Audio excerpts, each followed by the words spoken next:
after I did a review of the first season of One Piece, I had told myself I wasn't going to review any more long-running series. Partly because it's hard to keep up with, but also partly because after a while it can get rather tiring. However, when a franchise manages to spawn a standalone series, it may get my attention, and especially when the series is one of the most well-known franchises in anime history, fanboys are gonna Oh my god, Fujiko Mine! I love Fujiko Mine! It's like the best first of the characters ever, and Fujiko gets naked in every episode, and Lupin is like a totally badass, but totally in a good way, and the art is super edgy and mature, and can you believe they made an entire statue of drugs? I mean, that's just totally insane. I mean, seriously, I mean, like...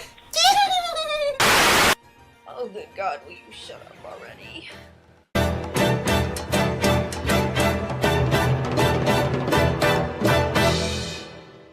Lupin III, The Woman Called Fujiko Mine is a 13-episode adventure drama series based on the Lupin III franchise.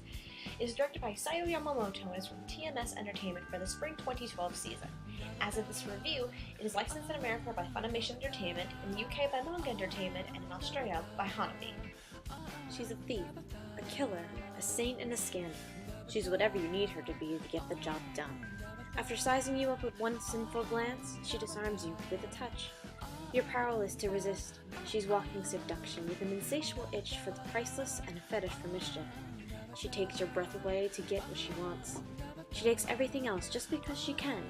It's all in a night's work for the woman called Fujiko Mine. She's the slinky, sultry thread that holds Lupin III's crew together. And this is the heist that started it all. Fujiko Mine will be mine. Lupin III. He must have... Lupin III. Fujiko Mine, a mighty fine lady who just might cure me of my boredom. We'll meet again soon enough. And when we do... I'm going to say this right before I keep continuing with the review. I haven't seen a lot of Lupin III. Durga, you can boo me now if you'd like. Boo! Thank you. Now, I'm coming into this franchise with an open mind and fresh eyes. That being said, I'm going to be reviewing Fujiko Mine as a standalone series rather than as a part of the Lupin III franchise. I just don't really think it's fair, since I don't know a lot about the Lupin III franchise, that I can make those comparisons to Fujiko Mine. So this is going to be just a review of Lupin III, The Woman Called Fujiko Mine, and not as a part of the Lupin III franchise. So that's out of the way. Now we can really get into this. Of course, I have to start with the animation for this series, and what animation this is. I mentioned with my Mononoke review that its animation was just as unique as the previous review of Kaiba. Fujiko falls into the same area with harsher lines, dark colors, and a different tone that sets this apart from most other shows. It's one of the more dark and grittier looking shows that I have seen in a very long time, and they're able to pull this off very well. The character designs are also darker than what anime fans are used to, however it also works for those comedic moments of the show. As for the soundtrack, it has a lot of jazz sounds along with some more exotic tracks that show the differences in tone. However, some of those exotic tracks are reused at certain times in the series where it doesn't exactly fit, so it's not 100% great. The opening theme is, again, one of those unique things that you don't see very often. It's just a black and white montage of Fujiko while music plays and Fujiko goes into a monologue. This opening is the first thing you see in the entire series, and it has full frontal female nudity, so if you're not comfortable with this, then don't watch the series, because Fujiko is seen naked quite a lot. Oh, Shinekata! Wherefore art thou, Shinekata? The story is rather interesting. This is about Fujiko Mine, one of the most iconic femme fatale characters in anime history, and we follow this thief and learn more about her as time goes by. Granted, this doesn't truly start till episode 4, but that's more because the first 3 episodes focus on Fujiko's first encounters with Lupin, Jigen, and Goemon more than anything. From there we go through the same cycle, except this time the men spend a bit more time with Fujiko and attempt to discover who she really is. We do get to see strange glimpses of Fujiko's childhood memories, as not only Fujiko herself begins to remember, but Lupin starts doing some digging of his own. As the series continues on, Fujiko becomes more and more unstable as she treads the line of insanity up into the final 2 episodes of the series. At first, I didn't think the story was going anywhere, but when those memories started coming in, we knew it was the beginning of something more. Precinct in anger over the loss of one of their own in reinforcements so the case can be I resolved have as to. quickly as possible. I have to kill her. I have to kill Fujiko Mine. This danger is Of course, we already know who our main characters are, so there's not much to talk about here. You have Fujiko Mine, Lupin III, Jigen, Goemon, and of course Zenigata. Most other times it's just smaller characters that appear only in an episode or two to help move the story along. However, there is one more recurring character I want to mention, and that is Oscar. Oscar is a police officer who works for Zenigata and who has a really big thing for his boss. We see this played out in certain episodes, and especially we see this because Oscar insults Fujiko, calling her a pig on multiple occasions. Hey! Do your part, pig lady! Excuse me, pig lady? Itchy, get out of here! One of the more disappointing things I have to say with this series is the appearances that the characters make. The characters we see the most often, other than Fujiko herself, are Lupin, Jigen, and Oscar. I find it a little disappointing that we do not see Goemon between his introduction episode until the second half of the series, and then again right before the final 2 episodes.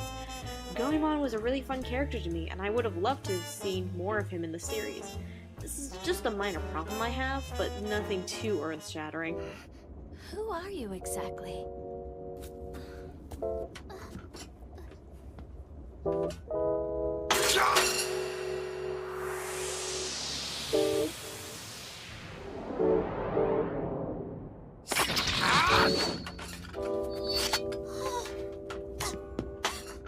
cool!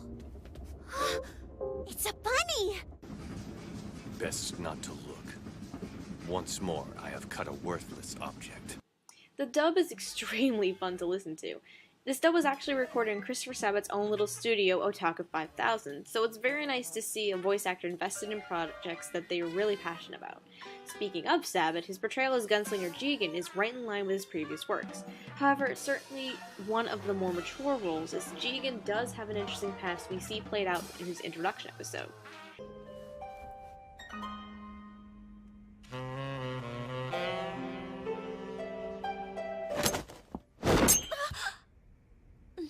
The boss has got more than his fair share of enemies, including some who would play mistress just to get close to him, and some who would be happy to kill me.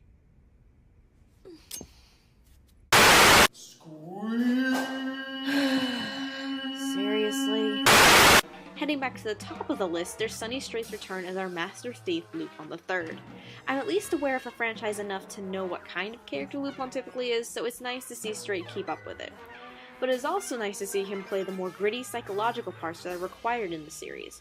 Plus, it's also amusing to hear him say groovy. I know. Let's make it a race. A race? Yeah, it'll be groovy. The first one to grab the dizzy treasure and make it out of here wins. Mike McFarlane takes on our samurai friend Goemon, and it's just a simple, nice touch for the character.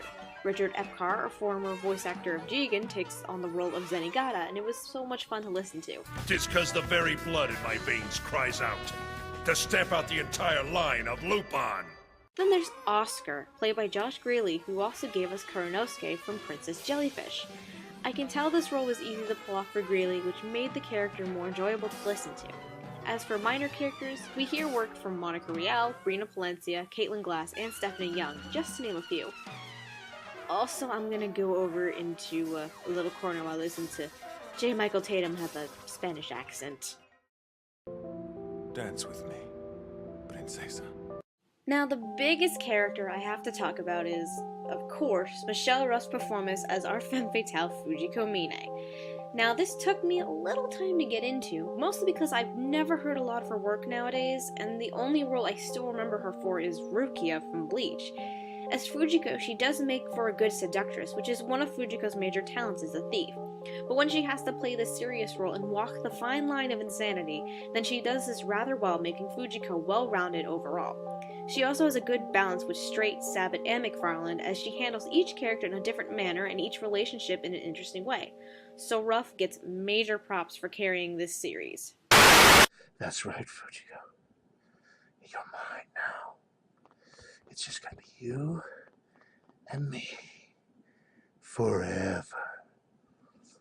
Oh my god, are you So Lupin, weren't you going to steal me? You know, you've been awfully sentimental today. I like the crazy you better, the one that keeps me on my toes and my boredom at bay. I see. Well then, I'm off. Huh? Ooh. Now that's something I could get sentimental about. Fujiko. Wait. I'm coming, baby!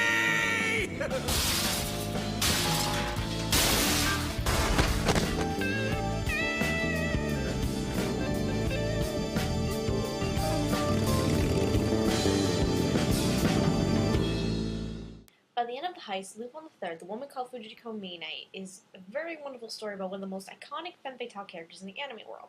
The art fits the content, the story is intriguing, and the characters are so wonderful that this is probably the best introduction into the Lupin III franchise if you're like me and you haven't seen it before.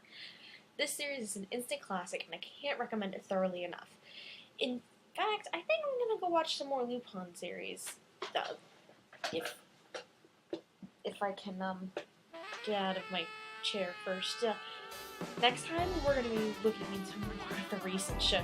So until then, go on, my friends. Oh, I gotta get